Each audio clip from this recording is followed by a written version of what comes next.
아주머니, 정신 차리세요. 들리시나요? 하은이, 내 딸. 걱정 마세요. 딸분은 의식이 있습니다. 지금 다른 대원이 살피고 있어요. 준우, 어떻게? 당신은? 아주머니, 저는 김태현입니다. 구조대원이고요. 혼란스러우시겠지만 진정하세요.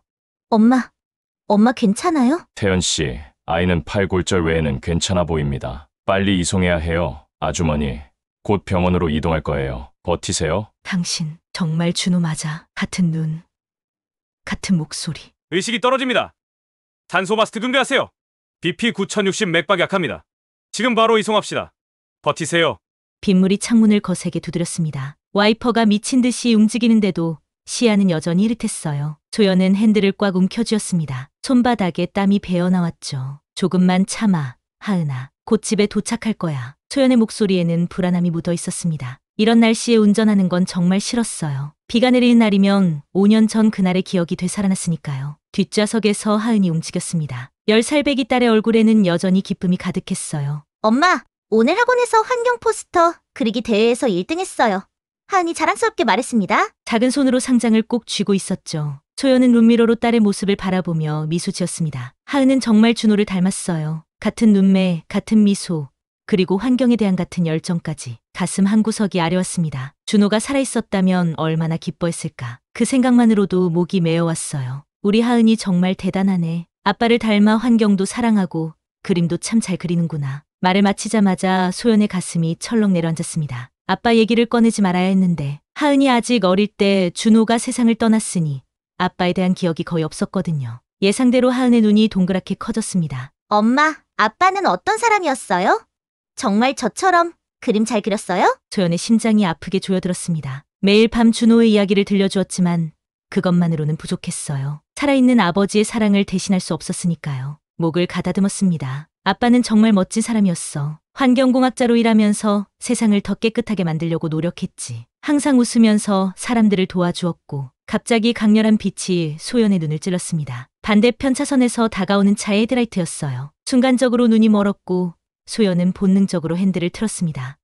엄마! 하은의 비명이 귓가에 울렸습니다. 차가 도로를 벗어나 미끄러지기 시작했어요. 소연은 브레이크를 밟았지만 타이어가 빗길에서 헛돌았습니다. 공포가 온몸을 휘감았어요. 세상이 천천히 돌아가는 것 같았습니다. 차가 가드레일을 들이받았고 소연의 몸이 앞으로 휘청거렸어요. 안전벨트가 그녀의 가슴을 강하게 눌렀습니다. 귀가 멍멍했어요. 하은아! 하은아! 소연은 딸의 이름을 부르짖었지만 목소리가 거의 나오지 않았습니다. 뒤를 돌아보려 했지만 몸이 말을 듣지 않았어요. 의식이 흐려지기 시작했습니다. 머릿속에 5년 전 그날의 기억이 번쩍였습니다. 경찰에 전화를 받던 순간 준호의 차가 계곡으로 추락했다는 소식, 병원으로 달려가는 길, 사망이라는 단어가 적힌 차가운 서류들. 그때도 이렇게 비가 내렸었죠. 어둠이 소연을 삼키려 할 때 멀리서 사이렌 소리가 들렸습니다. 마지막 힘을 다해 하은이를 확인하려 했지만 눈꺼풀이 무겁게 내려앉았어요. 아주머니, 정신 차리세요. 괜찮으세요?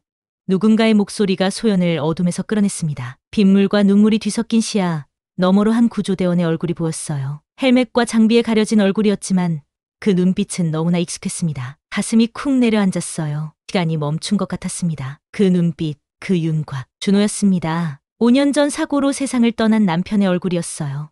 준호. 소연의 입에서 힘없이 이름이 흘러나왔습니다. 하은이, 내 딸. 간신히 말을 이었어요. 구조대원은 고개를 끄덕였습니다. 차에 있습니다. 다친 곳은 있지만 의식은 또렷해요. 걱정 마세요. 소연의 가슴에 안도감이 밀려왔습니다. 하은이가 살아있어요. 하지만 그 안도감은 잠시 구조대원이 헬멧을 벗는 순간 소연의 심장이 멈춘 듯 했습니다. 그 얼굴은 정말 준호였습니다. 똑같은 눈매, 똑같은 콧날, 심지어 왼쪽 눈가의 작은 점까지. 소연의 온몸이 얼어붙었어요. 도와주셔서 감사합니다. 소연의 목소리가 떨렸습니다. 구조대원은 의아한 표정을 지었습니다. 그리고 다시 한번 소연의 상태를 확인한 후 말했어요. 아주머니, 저는 김태현입니다. 구조대원이고요. 지금 많이 혼란스러우시죠? 병원으로 이송할게요. 태연이라고요? 소연은 혼란스러웠습니다. 이것이 꿈인가요? 환각인가요? 아니면 정말 준호가 살아있는 걸까요? 더 이상 생각을 이어갈 수 없었습니다. 소연의 의식은 깊은 어둠 속으로 빠져들었고 마지막으로 본 것은 혼란스러운 표정의 구조대원이었어요. 병원의 하얀 천장이 눈에 들어왔습니다. 소연은 천천히 정신을 차렸어요. 온몸이 무겁게 느껴졌습니다. 갈비뼈가 욱신거렸고 머리는 지끈지끈 아팠어요. 천천히 주변을 둘러보았습니다. 병실에는 자신과 하은 외에는 아무도 없었어요. 하은은 옆 침대에서 잠들어 있었습니다. 팔에 깁스를 하고 있었지만 평온한 얼굴이 다행이라는 생각이 들었어요. 하은아, 소연은 천천히 일어나려 했지만 현기증이 밀려왔습니다. 그때 병실 문이 열리고 의사가 들어왔습니다. 박소연 씨, 깨어나셨군요. 다행입니다. 의사가 차트를 확인하며 말했어요. 검사 결과 다행히 심각한 부상은 없으시네요. 가벼운 뇌진탕과 멍이 든 것뿐이에요. 다른 팔이 골절되었지만 수술 없이 회복될 수 있을 겁니다. 의사의 말에 소연은 안도의 한숨을 내쉬었습니다. 하지만 곧 어젯밤의 기억이 떠올랐어요. 자고 현장에서 본 그 얼굴. 준호의 얼굴을 한 구조대원.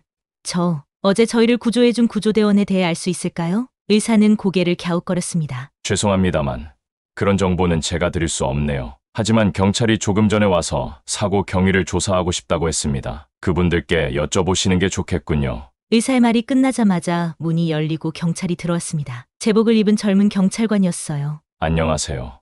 박소연 씨, 어제 사고 경위를 조사하러 왔습니다. 괜찮으시면 몇 가지 질문 드려도 될까요? 소연은 고개를 끄덕였습니다. 경찰관의 질문에 사고 상황을 설명했어요. 그리고 마지막으로 용기를 내어 물었습니다. 혹시 어제 저희를 구조해준 구조대원에 대해 알 수 있을까요? 경찰관은 미소를 지었습니다. 아, 그분요. 김태현 구조대원이 우리 지역에서 꽤 유명한 분이시죠. 많은 사람들의 생명을 구하신 분입니다. 소연의 심장이 빠르게 뛰었습니다. 김태현, 준호가 아닌 다른 사람이라는 뜻이었죠. 하지만 그 얼굴은 분명 준호였습니다. 어떻게 이럴 수가 있지? 혹시 그분의 연락처를 알 수 있을까요? 감사 인사를 전하고 싶어서요. 경찰관은 잠시 망설이다가 메모지에 구조대 연락처를 적어 주었습니다. 여기로 연락하시면 됩니다. 감사 인사를 전하고 싶으시다면. 소연은 메모지를 꼭 쥐었습니다. 이것은 우연의 일치일 수 없었어요. 모든 것이 이상했습니다. 그 구조대원 김태현이라는 사람, 정말로 준호가 아닐까요? 하지만 준호는 5년 전에 사망했습니다. 직접 장례식에 참석했고 화장하는 것도 보았어요. 어떻게 가능할까요? 의문이 꼬리에 꼬리를 물었지만 소연에게는 확인할 방법이 있었습니다. 바로 그 구조대원을 직접 만나는 것이었죠. 경찰관이 떠나고 나서 소연은 하은이 깨어날 때까지 기다렸습니다. 엄마, 하은이 희미하게 눈을 떴습니다. 소연은 딸의 이마에 키스했습니다. 우리 하은이 많이 아파? 하은은 고개를 살짝 저었습니다. 괜찮아요. 근데 엄마, 우리 차는 어떻게 됐어요? 차는 지금 걱정하지 마. 우리가 살아있는 게 중요하지. 소연이 딸의 머리를 쓰다듬으며 말했어요. 하은의 눈에 갑자기 빛이 돌았습니다. 엄마, 우리 구해준 아저씨 기억나요? 엄청 멋있었어요. 마치 영화 속히어로 같았어요. 소연의 가슴이 철렁 내려앉았습니다. 하은도 그 구조대원을 보았군요. 하지만 하은에게 준호의 얼굴은 기억이 없을 텐데 그 아저씨 어땠어? 하은은 생각에 잠겼다가 말했습니다. 엄청 용감해 보였어요. 그리고 엄마한테 말할 때 목소리가 따뜻했어요. 왠지 익숙한 느낌이 들었어요. 소연의 심장이 멈춘 듯 했습니다. 익숙하다고요? 가능할까요? 하은이 무의식적으로 아버지를 기억하는 걸까요? 그 순간 소연은 결심했습니다. 태어나자마자 그 구조대원을 만나야 해요. 모든 의문을 해결하기 위해서라도 딸의 손을 꼭 잡았습니다. 하은아, 엄마가 너를 지킬게. 무슨 일이 있어도. 창밖으로 비가 여전히 내리고 있었습니다. 하지만 소연의 마음속에는 오랜만에 희망의 불꽃이 피어올랐어요. 설마 정말로 준호가 살아있는 걸까요? 병원에서 퇴원한 소연은 온몸이 쑤셨지만 마음은 이미 다른 곳에 있었습니다. 하은은 하루 더 입원해야 했기에 친구인 미영에게 잠시 딸을 봐달라고 부탁했어요. 정말 괜찮겠어. 얼굴이 안 좋아 보여. 미영이 걱정스러운 눈빛을 보냈습니다. 소연은 애써 미소 지었어요. 응, 괜찮아. 그냥 확인해야 할 게 있어서. 가슴 속에서 불안과 기대가 뒤섞였습니다. 소연은 경찰이 알려준 구조대 주소로 향했어요. 택시 안에서 손가락이 자꾸 떨렸습니다. 이게 맞는 건지 자신이 미친 건지 의심이 들었어요. 여기서 내려주세요. 구조대 건물 앞에 서자 다리가 후들거렸습니다. 심장은 마구 뛰었고 입안이 바싹 말랐어요. 소연은 깊게 숨을 들이마셨습니다. 진실을 알아야 해. 그게 무엇이든. 구조대 안으로 들어서자 바쁘게 움직이는 대원들이 보였습니다. 소연은 안내 데스크로 다가갔어요. 저기 김태현 구조대원분을 찾고 있습니다. 어제 사고 현장에서 저를 구해주신 분이에요. 안내원은 친절하게 미소 지었습니다. 아, 태연 씨요? 장비실에 계실 거예요. 잠시만 기다려주세요. 소연의 심장이 목구멍까지 올라왔습니다. 기다리는 동안 손바닥에 땀이 흘렀어요. 그리고 마침내 그가 나타났습니다. 태연은 소연을 보자 놀란 표정을 지었습니다. 아, 어제 사고 났던 분이시죠? 괜찮으십니까? 그 목소리, 그 눈빛, 정말 준호였습니다. 소연의 다리에 힘이 빠졌어요. 벽을 짚지 않았다면 그대로 주저앉았을 거예요. 괜찮으세요? 태연이 다가와 물었습니다. 소연은 겨우 고개를 끄덕였어요. 감사 인사를 드리러 왔어요. 소연의 목소리가 떨렸습니다. 태연은 수줍게 웃었어요. 별 말씀을요. 제 일을 한 것뿐인데요. 준호의 미소, 준호의 목소리, 준호의 손짓, 모든 게 같았습니다. 소연은 손이 떨리는 것을 감추지 못했어요. 혹시 잠시 이야기할 시간 있으세요? 태연은 시계를 확인하고 고개를 끄덕였습니다. 지분 정도는 괜찮아요. 옆 카페에서 이야기할까요? 작은 카페에 앉자 소연은 가방에서 사진 한 장을 꺼냈습니다. 결혼 5주년 기념으로 찍은 가족 사진이었어요. 준호와 소연, 그리고 아기였던 하은이 환하게 웃고 있었죠. 이 사람 혹시 아세요? 소연의 손이 떨렸습니다. 태연은 사진을 유심히 들여다보았어요. 그의 눈썹이 살짝 찡그려졌습니다. 그러더니 고개를 저었어요. 죄송합니다만 모르는 분이네요. 누구신가요? 소연의 가슴이 철렁 내려앉았습니다. 기대했던 반응은 아니었어요. 하지만 정말로 모르는 걸까요? 아니면 기억을 못하는 걸까요? 이분은 제 남편이었습니다. 이준호라고요. 5년 전에 사고로 사망했어요. 태연의 눈이 커졌습니다. 그는 다시 한번 사진을 보더니 당황한 기색을 감추지 못했어요. 정말 죄송합니다. 제가 그분과 닮았나 보네요. 닮은 게 아니에요. 똑같아요. 정확히 같은 얼굴입니다. 소연의 목소리에 절박함이 묻어났습니다. 태연은 불편해 보였지만 소연의 간절함에 자신의 신분증을 보여주었어요. 보세요. 저는 김태연입니다. 36살이고 구조대원으로 일한 지 5년이 됐습니다. 소연은 신분증을 들여다보았습니다. 분명 준호의 얼굴이었지만 이름은 다르고 나이도 달랐어요. 준호라면 지금 40살이어야 했습니다. 혹시 5년 전의 일을 기억하시나요?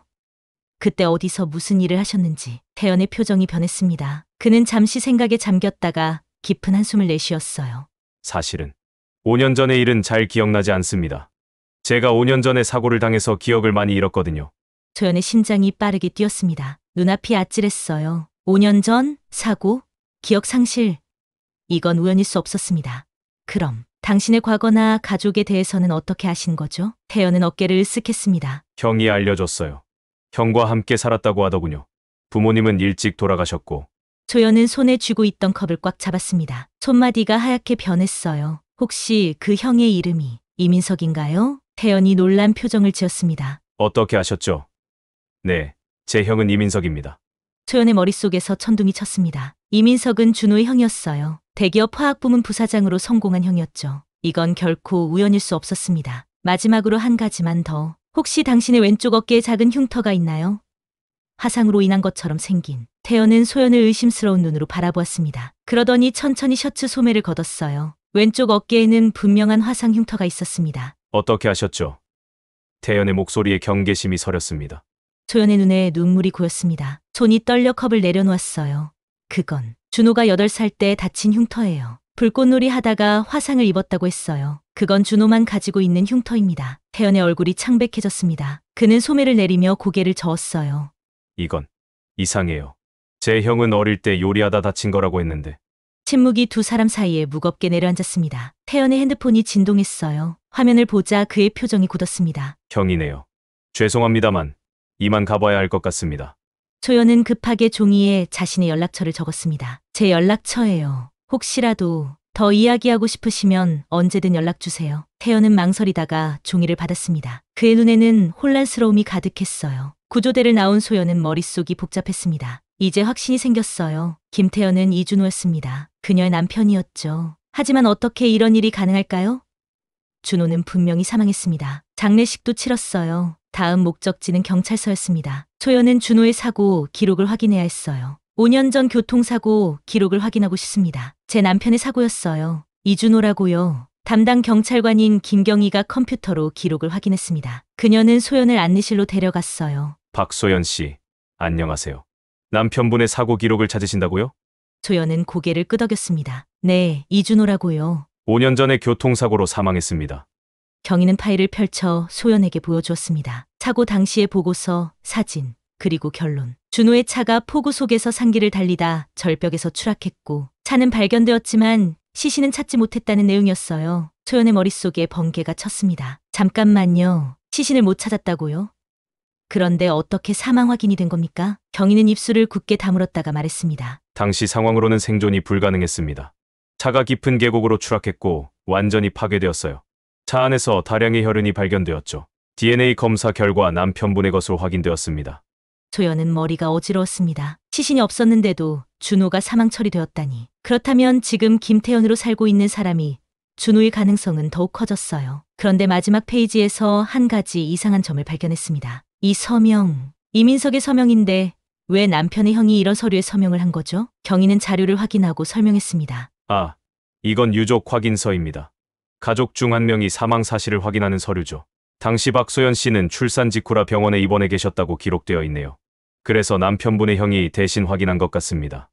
조연은 기억을 더듬었습니다. 맞아요. 하은이 태어난 지 얼마 되지 않았을 때 준호의 사고 소식을 들었죠. 조연이 산후조리 중이었기 때문에 이민석이 모든 절차를 대신 처리했어요. 경찰서를 나오며 소연의 마음은 더 복잡해졌습니다. 만약 준호가 사고 후 살아남았다면, 그리고 기억을 잃었다면 이민석은 왜 그를 김태현이라는 새로운 신원으로 살게 했을까요? 더 중요한 것은 왜 준호를 사망한 것으로 처리했을까요? 집으로 돌아가는 길에 소연의 핸드폰이 울렸습니다. 낯선 번호였어요. 여보세요? 박소연 씨군요. 차가운 남자의 목소리가 들렸습니다. 저는 이민석입니다. 이준호의 형이죠. 조연의 심장이 멈춘 듯 했습니다. 이민석이 직접 전화를 걸어왔다니. 네, 정말 오랜만입니다. 민석 씨. 오늘 경찰서에 가셨다고 들었어요. 준호의 사고 기록을 확인하셨다고요? 조연은 놀랐습니다. 어떻게 이민석이 그것을 알고 있는 걸까요? 네, 궁금한 것이 있어서요. 쓸데없는 짓 하지 마세요. 소연 씨. 이민석의 목소리는 차갑고 위협적이었습니다. 내가 뭘 해도 준호는 돌아오지 않아요. 조연의 등줄기로 오싹한 전율이 흘렀습니다. 내일 저녁 6시 한강공원 벤치에서 만납시다. 할 얘기가 있어요. 그리고 전화는 끊겼습니다. 조연은 핸드폰을 내려놓으며 심장이 빠르게 뛰는 것을 느꼈어요. 이민석은 분명히 무언가를 숨기고 있었습니다. 그리고 소연은 그 비밀을 밝혀낼 결심을 했어요. 그날 저녁 소연의 핸드폰에 문자가 왔습니다. 내일 오후 3시 중앙공원 벤치에서 만날 수 있을까요?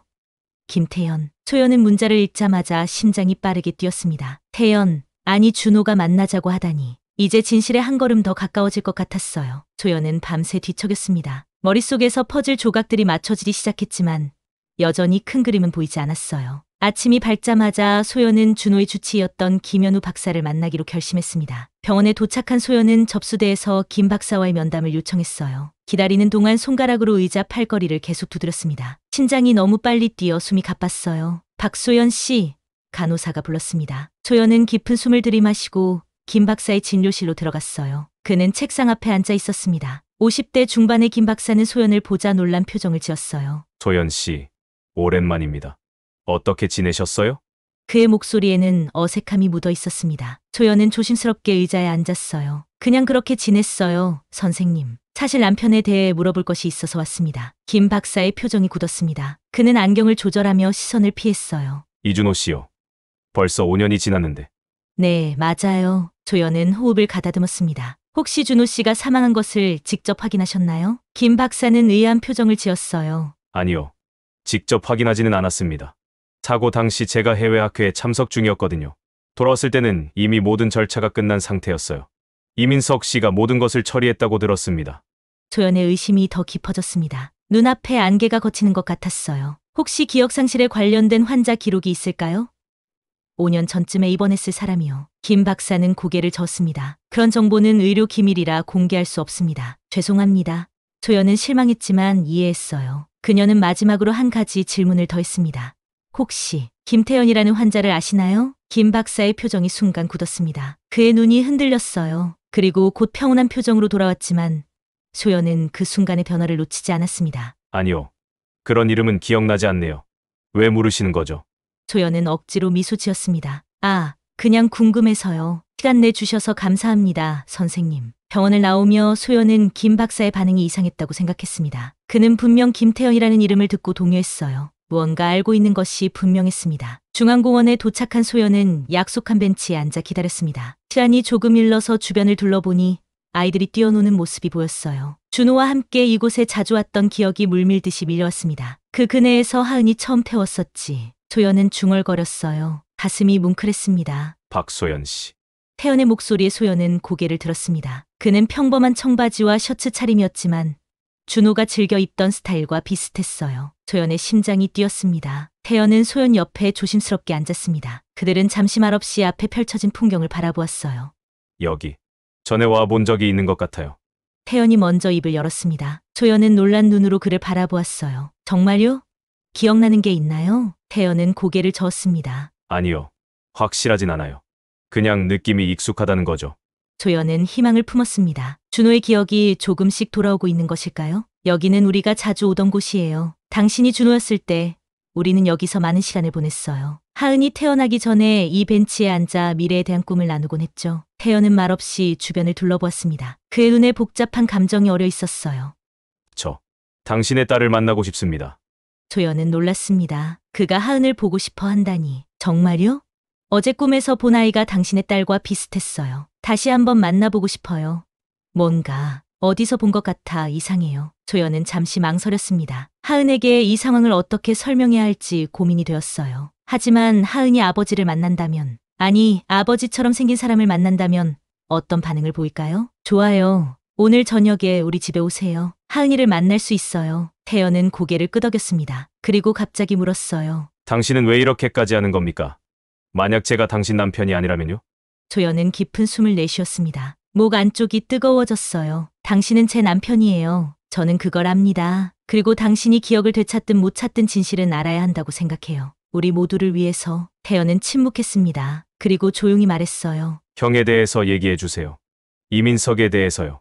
소연은 긴장했습니다. 이민석에 대해 어디까지 말해야 할까요? 이민석은 당신의 형이에요. 세진케미칼의 부사장으로 성공했죠. 당신과는 달리 냉정하고 계산적인 사람이었어요. 당신과 저는 결혼할 때 그의 축복을 받지 못했습니다. 태연의 눈썹이 찌푸려졌습니다. 왜죠?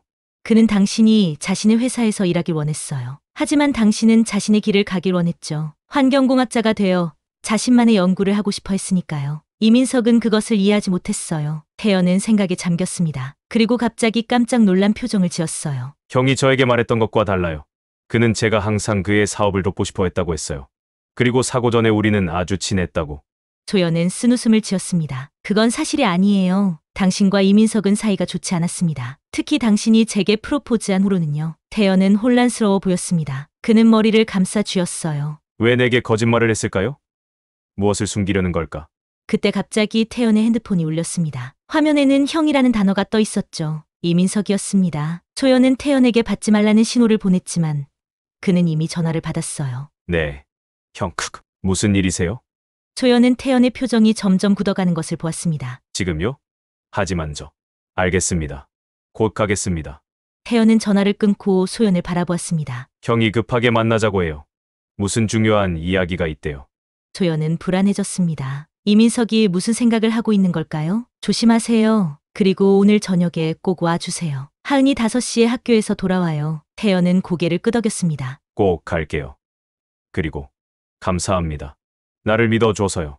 소연은 그가 떠나는 모습을 지켜보았습니다. 준호가 돌아왔지만 아직 그는 준호가 아니었어요. 하지만 조금씩 기억의 조각들이 돌아오고 있었습니다. 희망이 있었죠. 하지만 더 큰 문제는 이민석이었습니다. 그는 준호의 죽음을 조작했고 지금도 무언가를 숨기고 있었어요. 소연은 더 많은 정보를 알아내야 했습니다. 소연은 마지막으로 한 곳을 더 방문하기로 했습니다. 청동병원. 사고 후 준호가 입원했을 가능성이 높은 병원이었어요. 병원에 도착한 소연은 접수대로 향했습니다. 5년 전 교통사고로 기억상실을 겪은 환자 기록을 찾고 있습니다. 접수대의 간호사는 고개를 저었습니다. 죄송합니다만 그런 정보는 의료 기밀이라 알려드릴 수 없습니다. 소연이 낙담하려는 순간 옆에서 한 간호사가 그녀를 유심히 바라보았어요. 혹시 박소연 씨 아니세요? 소연은 놀라서 그 간호사를 바라보았습니다. 네, 맞아요. 어떻게 아셨죠? 저는 정유미예요. 5년 전에 근무했었고 제가 당신 남편을 담당했었습니다. 기억나는 얼굴이었어요. 소연의 심장이 쿵 내려앉았습니다. 이 간호사는 준호의 사망 소식을 들었을 때 병원에서 만난 간호사였어요. 준호의 사망 소식을 제게 전해준 분이시죠. 유미는 주변을 살피더니 소연에게 속삭였습니다. 쉬는 시간이 곧 시작돼요. 카페테리아에서 만나요. 할 얘기가 있습니다. 15분 후 소연은 병원 카페테리아에서 유미를 만났습니다. 그녀는 긴장한 표정으로 소연의 맞은편에 앉았어요. 제가 말씀드릴 수 있는 것이 많지 않아요. 의료 기밀이니까요. 하지만 당신은 알 권리가 있다고 생각해요. 소연은 숨을 죽이고 들었습니다. 5년 전 남편분이 사고를 당한 후에 우리 병원으로 왔어요. 머리에 심각한 부상을 입었고 기억 상실 증세가 있었죠. 하지만 그는 죽지 않았어요. 소연의 눈에 눈물이 고였습니다. 목구멍이 막혔어요. 그럼 왜 제게 사망했다고 말했던 거죠? 그건 그의 형이 지시했어요. 이민석 씨요. 그는 병원에 많은 기부를 했고 병원장과도 친분이 있었죠. 그는 이준호 씨의 신원을 바꾸고 사망 처리하도록 했어요. 그리고 새로운 신원을 만들어줬죠. 김태연이라는 이름으로요. 조연은 충격을 받았습니다. 그녀의 예상이 맞았던 거죠.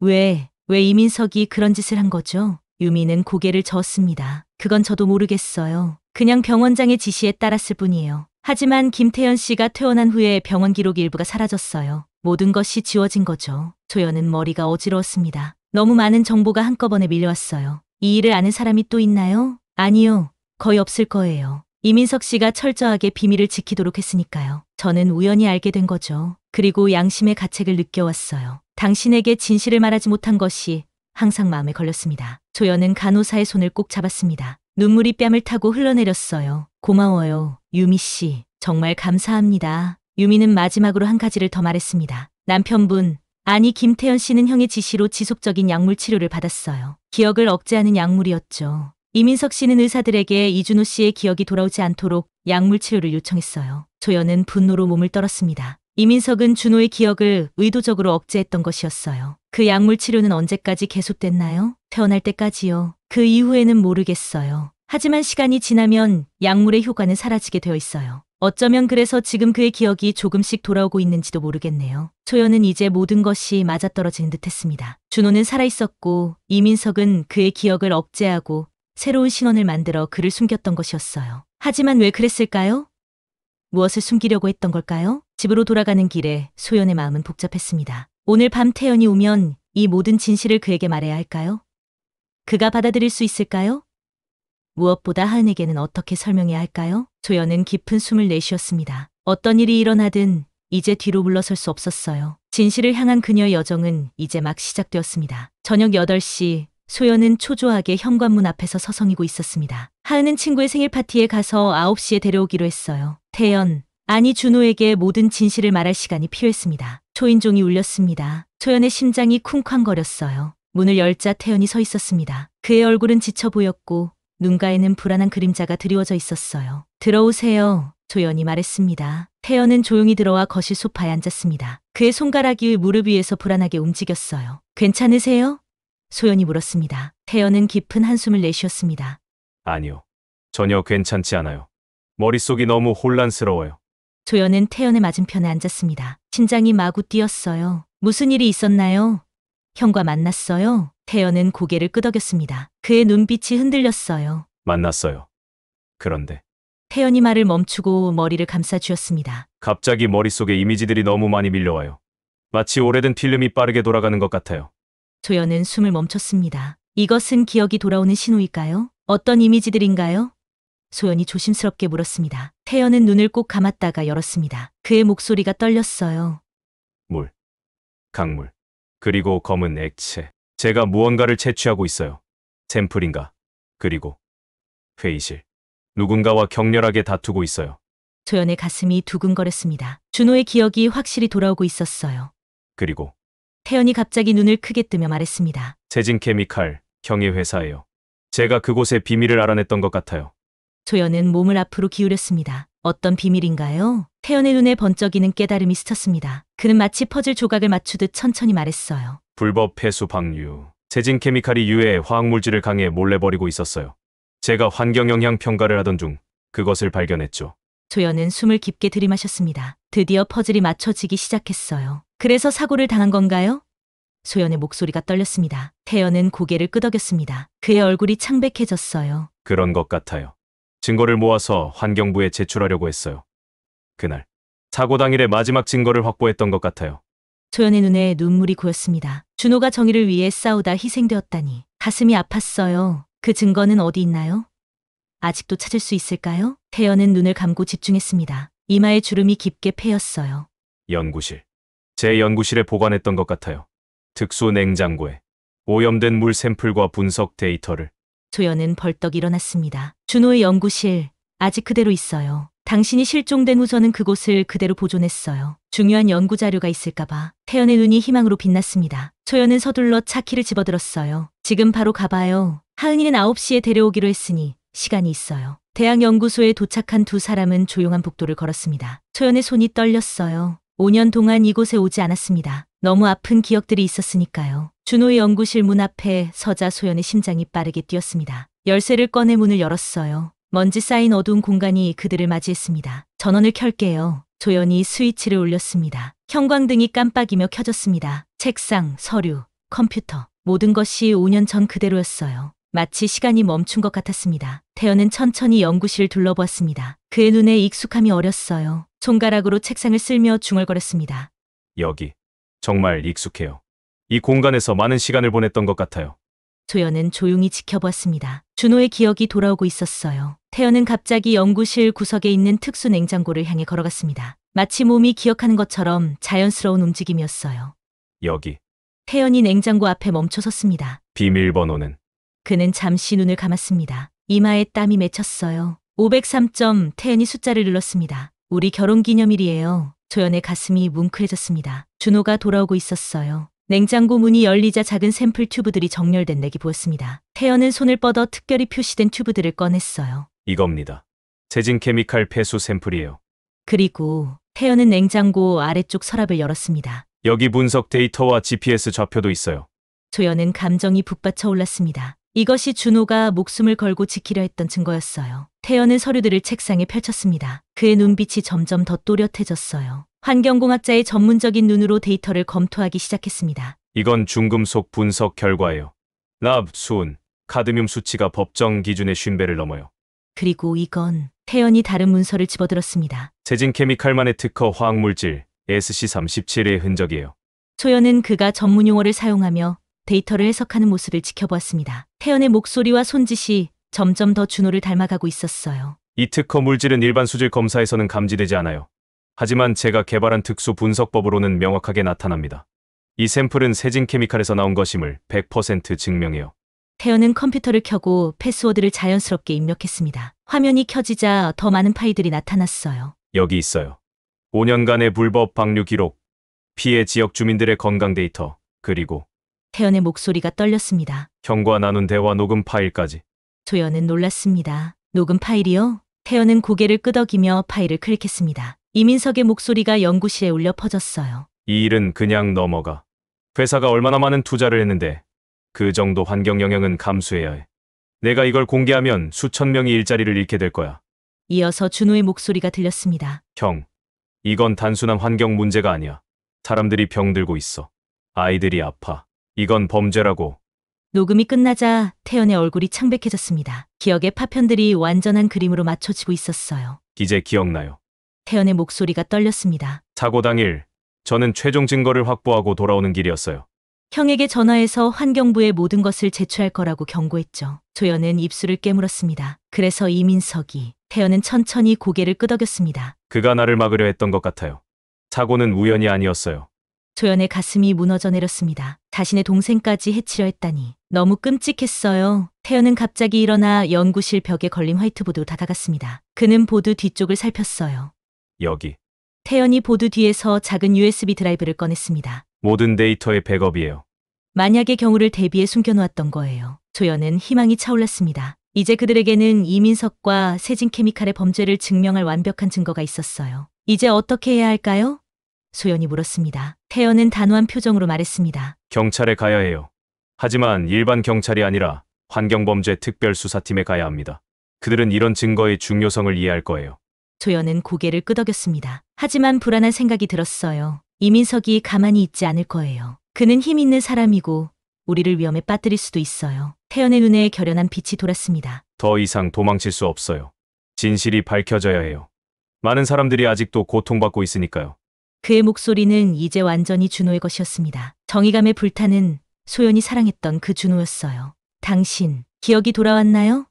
소연이 떨리는 목소리로 물었습니다. 태연은 잠시 생각에 잠겼다가 소연을 바라보았습니다. 그의 눈에는 이제 깊은 애정이 담겨 있었어요. 완전히는 아니지만 당신이 박소연이고 제 아내라는 것, 우리에게 하은이라는 딸이 있다는 것, 그리고 제가 이준호라는 것을 기억해요. 소연의 눈에서 눈물이 흘러내렸습니다. 가슴이 터질 것 같았어요. 돌아와줘서 고마워요. 준호야. 소연이 속삭였습니다. 준호는 조심스럽게 소연의 손을 잡았습니다. 그 순간 연구실 밖에서 발소리가 들렸어요. 누군가 다가오고 있었습니다. 두 사람은 긴장하며 문을 바라보았습니다. 발소리가 점점 가까워졌어요. 빨리 증거를 모아요. 준호가 속삭였습니다. 누가 오든 이 증거는 지켜야 해요.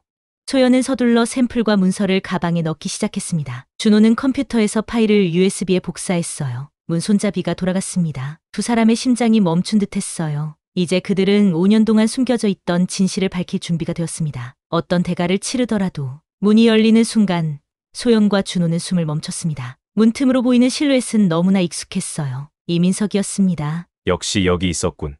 이민석이 차가운 목소리로 말했습니다. 그의 눈빛이 얼음장처럼 차가웠어요. 준호는 소연을 자신의 뒤로 슬쩍 밀었습니다. 그의 등이 긴장으로 딱딱하게 굳었어요.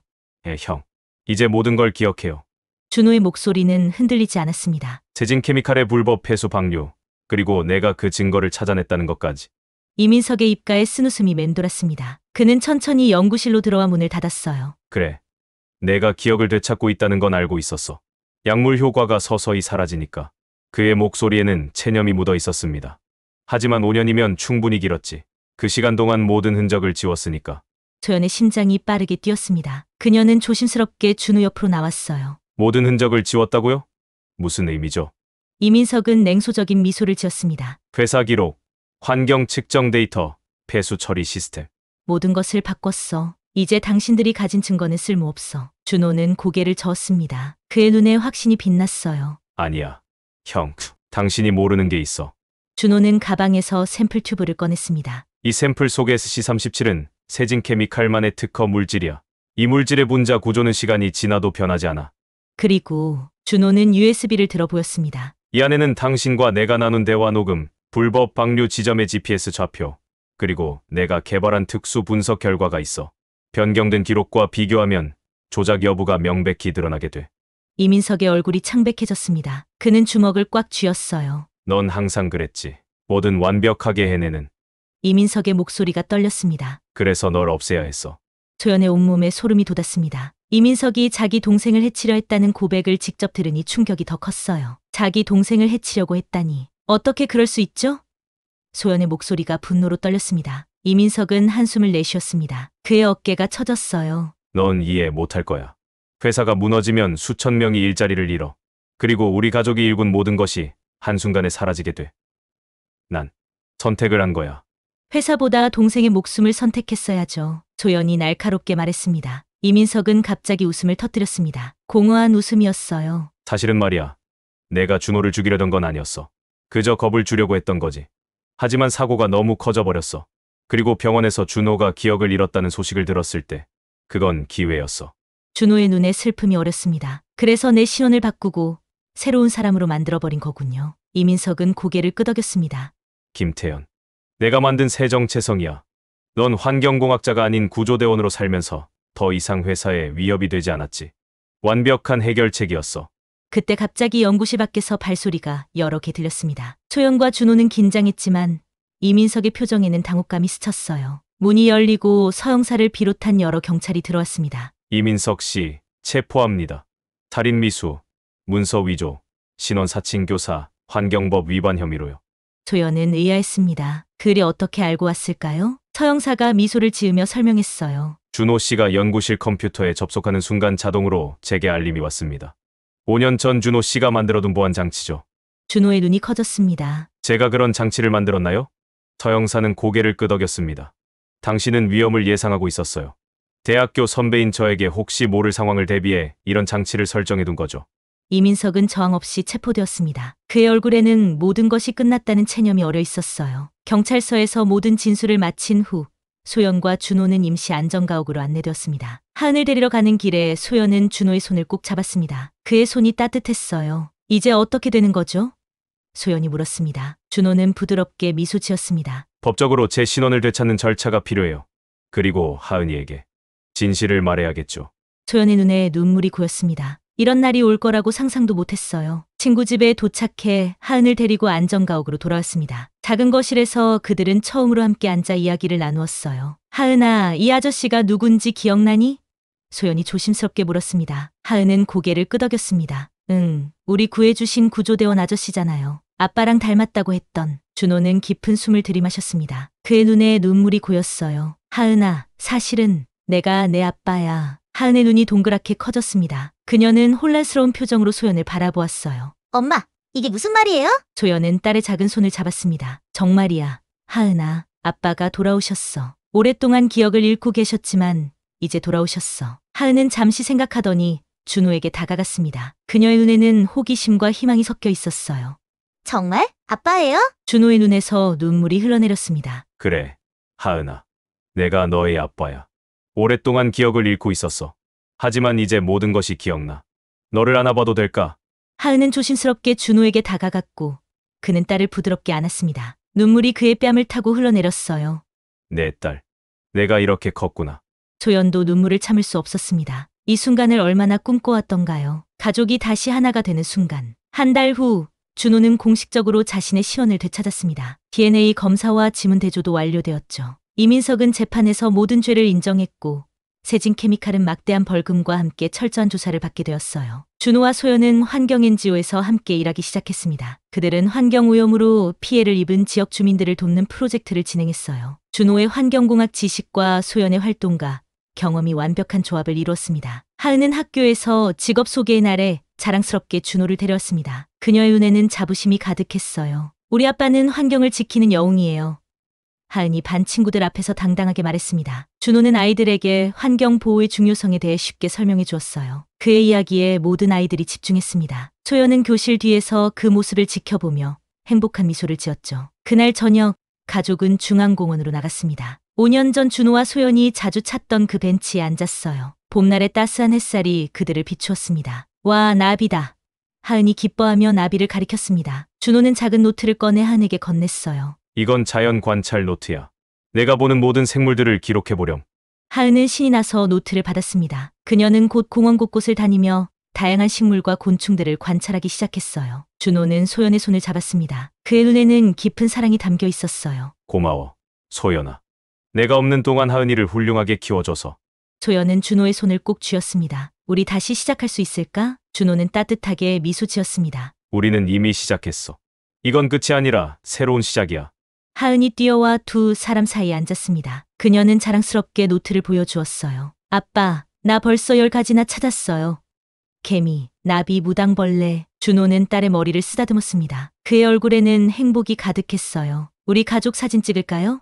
소연이 제안했습니다. 셋은 벤치에 나란히 앉았습니다. 소연은 휴대폰을 꺼내 셀카 모드로 바꾸었어요. 준호가 소연과 하은을 양팔로 안았습니다. 하나, 둘, 셋. 카메라 셔터 소리와 함께 5년 만에 처음으로 찍은 가족 사진이 완성되었습니다. 세 사람의 얼굴에는 환한 웃음이 가득했어요. 우리 다시 가족이 된 거야. 준호가 말했습니다. 소연과 하은은 그의 말에 행복하게 고개를 끄덕였습니다. 이제 그들 앞에는 새로운 시작이 기다리고 있었어요. 환경을 지키는 정의로운 싸움과 다시 찾은 가족의 소중한 시간. 봄바람이 부드럽게 불어왔습니다. 마치 새로운 시작을 축복하는 것처럼.